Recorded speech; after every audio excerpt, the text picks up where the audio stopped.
Assalamualaikum warahmatullahi wabarakatuh. Waalaikumsalam warahmatullahi wabarakatuh. Selamat pagi Bapak Ibu guru semuanya. Pagi. Yang terhormat Bapak Kepala Sekolah SMA Negeri 1 Depok, beliau Bapak Soekarno Magister Pengajaran Fisika. Yang terhormat Bapak Ibu guru semuanya. Hari ini saya ingin berbagi praktik baik mengenai apa yang sudah saya implementasikan kepada anak dengan beberapa jurus yang sudah saya dapatkan ketika saya mengikuti pelatihan, yaitu pelatihan kompetensi guru BK yang diselenggarakan oleh BPGTK selama 4 hari, yaitu tanggal 17 sampai tanggal 20 September.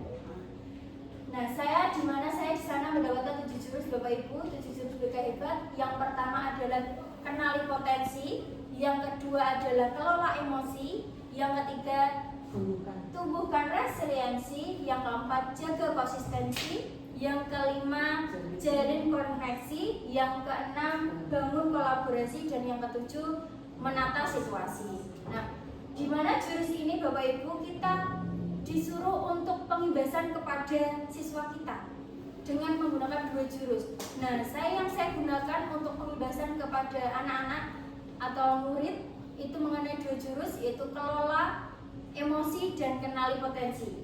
Yang pertama, jurus kenali potensi. Kenapa saya memilih jurus ini? Yaitu biasanya sebagai murid ya Bapak Ibu, mereka masih bingung terhadap potensi yang dimilikinya, tentang bakat minat yang dimilikinya, dia belum paham. Nah, untuk itu jurus ini cocok diberikan kepada murid agar mereka mampu mengenali potensinya, mengenali bakat minatnya serta karirnya. Dia setelah itu mau kemana, setelah lulus mau rencana karirnya mau kemana. Nah, di dalam kenali potensi ini saya memiliki tujuan untuk murid bisa mengetahui potensi, untuk mengetahui minat dan bakatnya, sehingga dapat digunakan sebagai dasar dia ketika dia lulus sekolah nanti, lulus SMA nanti. Terus kemudian sasaran yang saya berikan itu adalah di kelas 10 S9. Nah, 10 S9 ya Bapak Ibu.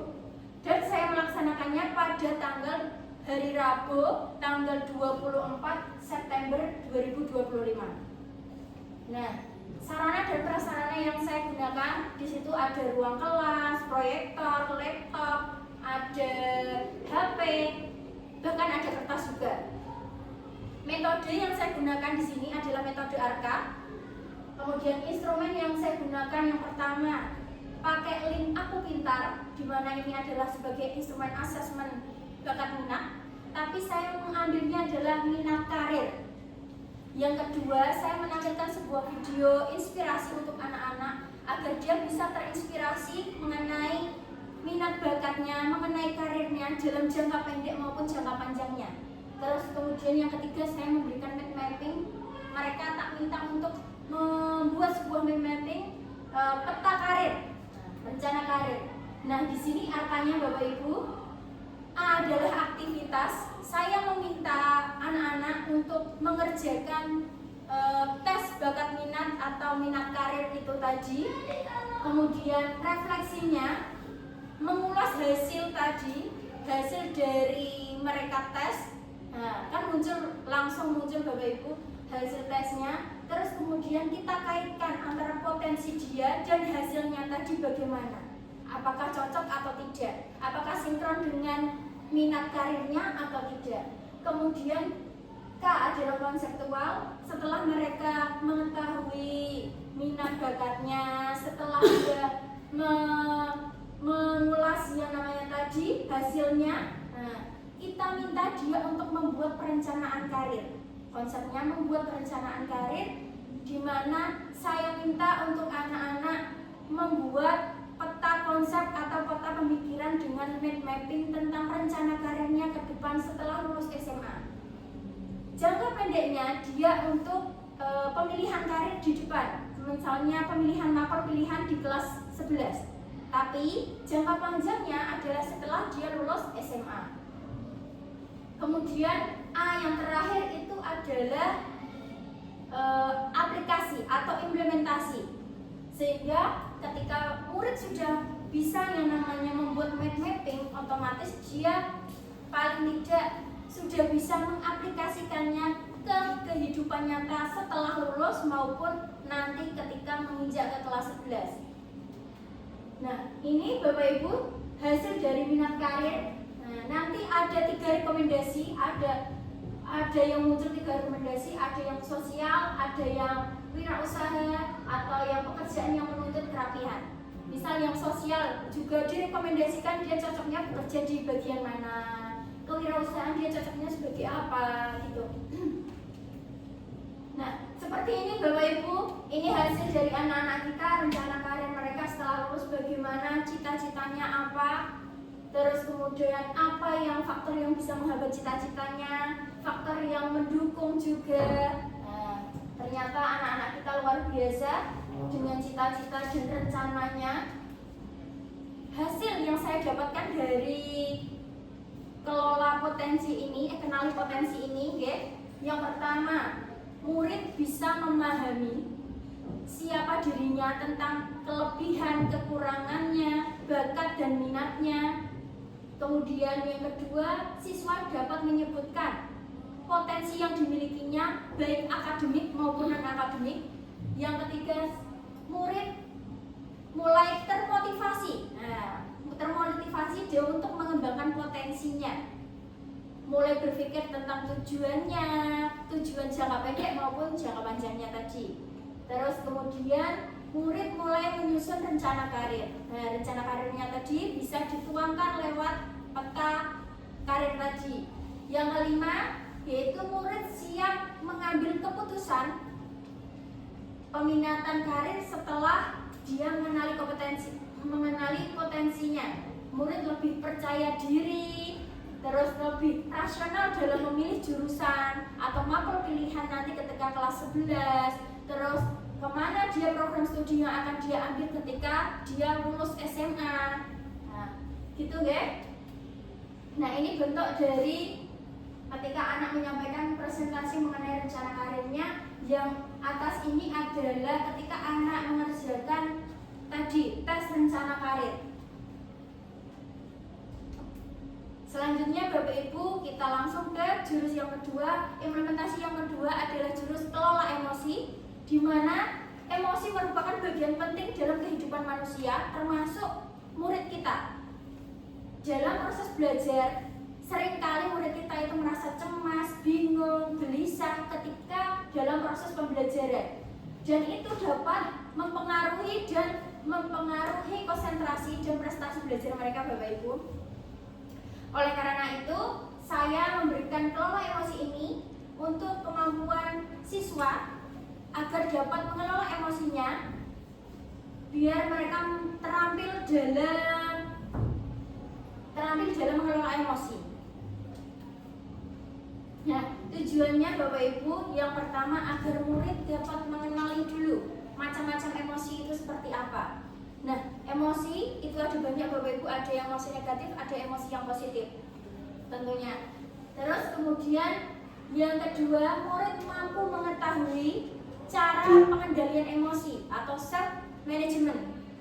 Yang ketiga, siswa atau murid mampu bertindak ketika dia sedang menghadapi suatu permasalahan. Apakah dia akan bereaksi atau dia akan menjedanya dulu. Yang terakhir, agar murid mampu mengelola emosinya dengan baik dan positif. Nah, sasaran saya di sini adalah kelas 12 yang saya laksanakan pada tanggal 1 Oktober 2025. Sama Bapak Ibu, metode yang saya gunakan adalah metode ARKA. Instrumen kali ini yang saya gunakan adalah tentang stabilitas emosi. Terus kemudian kedua, membacakan cerita. Yang ketiga, pakai emoji mode tracker. Nah, sarana dan prasarana yang saya perlukan, yang saya gunakan yaitu ruang kelas, laptop, PPT, proyektor, kertas, dan emoji mode tracker. Nah, angka di sini yang pertama, saya sebagai guru BK memberikan asesmen atau instrumen mengenai stabilitas emosi. Ternyata Bapak Ibu, hasil dari anak-anak semuanya itu hasilnya ada yang sangat stabil, ada yang cukup cukup stabil, ada yang stabil. Ternyata tidak ada yang kurang dari stabil. Ternyata hasilnya bagus semua. Cuma saya kurang puas dengan hasil itu. Akhirnya saya memberikan sebuah cerita di mana memakai kertas, Bapak Ibu. Ketika dia merasa kesal, silakan kertasnya diremas. Ketika dia merasa marah, silakan kertasnya disobek. Tapi ketika dia merasa senang, kertasnya hanya dielus. Ternyata Bapak Ibu, hasil dari asesmen yang kedua ini, anak-anak tidak ada yang kertasnya masih baik saja. Mereka kertasnya di awal cerita belum selesai, kertasnya sudah dalam bentuk remasan, dalam bentuk sudah sobekan. Ternyata anak-anak kita belum bisa yang namanya mengelola emosi. Nah, untuk itu saya memberikan cara atau pemahaman mengenai cara untuk mengelola emosi dengan cara tadi, Bapak Ibu. Yang pertama, bisa menggunakan 5 jari kita atau dengan cara tangan kita. Nah, ibaratkan emosi ini adalah tangan. 4 ini adalah otak pintar kita, ini adalah emosi kita. Ketika kita mengepalkan tangan, apakah ibu jari kita bisa terlepas? Susah terlepas. Karena apa? Emosi kita terkendali oleh otak pintar kita. Beda ketika kita membuka kepala tangan kita, emosi kita tidak ada yang mengendalikan. Jadi susah karena otak kita tidak bisa mengenali atau mengendalikannya. Sama seperti otak kita juga ada 3, Bapak Ibu. Ada otak neokorteks, ada otak limbik, ada otak reptil. Ketika kita marah-marah, yang berfungsi adalah otak reptil kita, bukan otak neokorteks ataupun limbik. Kalau neokorteks itu bertugas untuk berpikir logik. Kalau limbik bertugas untuk berempati. Nah, untuk mengendalikan otak kita, paling tidak kita untuk bisa mengenali dulu. Ketika kita sudah mengenali, baru kita bisa mengendalikan. Nah, ketika anak kita, saya minta untuk ketika dia beremosi, tolong untuk bisa tarik nafas dulu, kita jeda, kita amati dulu emosinya seperti apa, kita nikmati dulu, baru bereaksi. Gitu. Nah, setelah itu, ya Bapak Ibu, yang tadi refleksi. Setelah saya memberikan itu refleksinya, saya memakai emoji mood tracker, di mana saya kepengen anak-anak menuangkan emosinya, emosi hari ini itu seperti apa dalam 7 hari ke depan, dari hari Senin sampai hari Minggu, di mana banyak sekali ternyata Bapak Ibu anak-anak kita yang hasil dari ASEAN yang saya implementasikan itu yang paling banyak itu hari Selasa, yang membuat mereka sedih, takut, kecewa, marah. Banyak sekali ekspresinya di hari Selasa. Ketika saya tanya kenapa, karena di hari Selasa itu pembelajarannya tidak enak-enak tuh Bapak Ibu, karena ada matematika, karena ada bahasa Inggris, dan ada fisika, dan banyak sekali. Ternyata anak-anak tidak menyukainya, tapi ada beberapa hari ketika dia mengalami senang, gembira, bahagia, ternyata di hari Jumat dan weekend Bapak Ibu. Karena dimana di hari Jumat akan libur weekend, hari Sabtu dan Minggu itu dia bisa bersama keluarga, dia bisa bermain, gitu ya. Itu hasil yang sudah saya implementasikan ke anak kita melalui emoji tracker. Terus konsepnya yang saya dapatkan yang saya berikan untuk murid yaitu agar mereka paham bagaimana cara mengelola emosi dengan metode tanya dan otak di tangan tadi. Dia bisa mengaplikasikannya.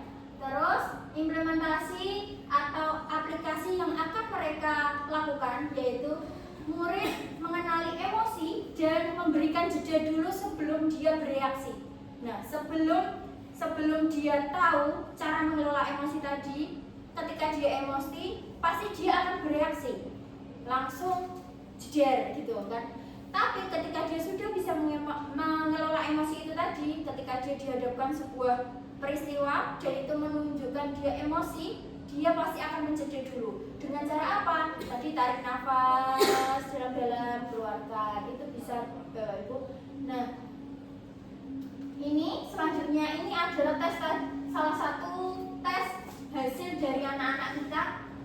stabil secara emosional.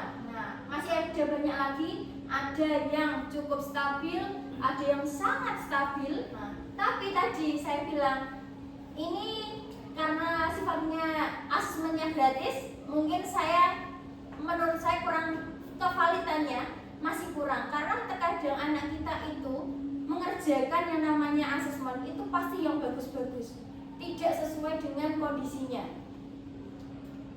Nah, hasil yang saya dapatkan, yang pertama, murid mulai mengenal macam-macam emosi tadi, ada yang marah, gembira, bahagia, sedih, senang, dan lain sebagainya. Terus kemudian murid mulai tahu cara mengelola emosi dalam dirinya, lewat otak, lewat tangan tadi, lewat tarik nafas tadi. Terus kemudian murid mulai memahami pilihan keputusan yang tepat. Nah, setelah dia tahu, dia pasti akan memilih keputusan yang tepat, mau bereaksi atau mau menjedanya. Terus kemudian murid mampu menjalin pertemanan yang sehat terhadap sesama. Kemudian murid mau mengimplementasikan cara mengelola emosi melalui tangan tadi dengan metode tanya. Metode tanya Bapak Ibu, T adalah terima, A adalah amati, N adalah nikmati, Y adalah yakini, yang A adalah aksi.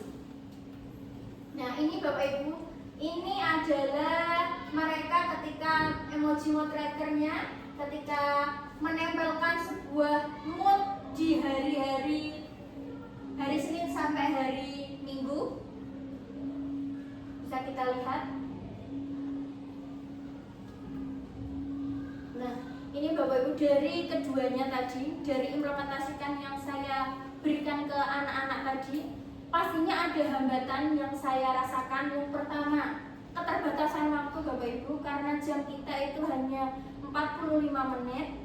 Karena itu juga yang namanya asesmen, kita membacanya juga harus membutuhkan waktu yang lama, tidak cukup waktunya. Terkadang kita memberikan asesmen aja itu sudah 45 menit sendiri, aslinya waktunya kurang efektif.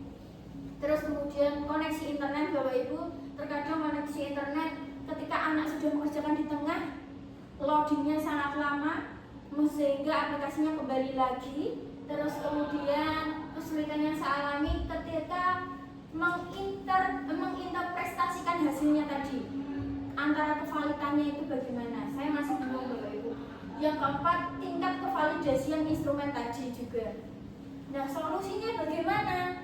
Nah, mungkin solusinya saya bisa mempersiapkan dengan baik dengan cara mungkin meminta jam yang longgar untuk Bapak Ibu guru yang misalnya ada yang kosong, untuk saya minta agar waktunya lebih fleksibel. Yang kedua, mungkin menyiapkan sarana dan prasarana yang memadai, contohnya tadi internetnya dikuatkan, entah dari kuota sendiri atau kuota dari internet dari sekolahan. Yang ketiga, mungkin saya akan berkonsultasi dengan yang lebih kompeten mengenai hasil interpretasi hasilnya tadi.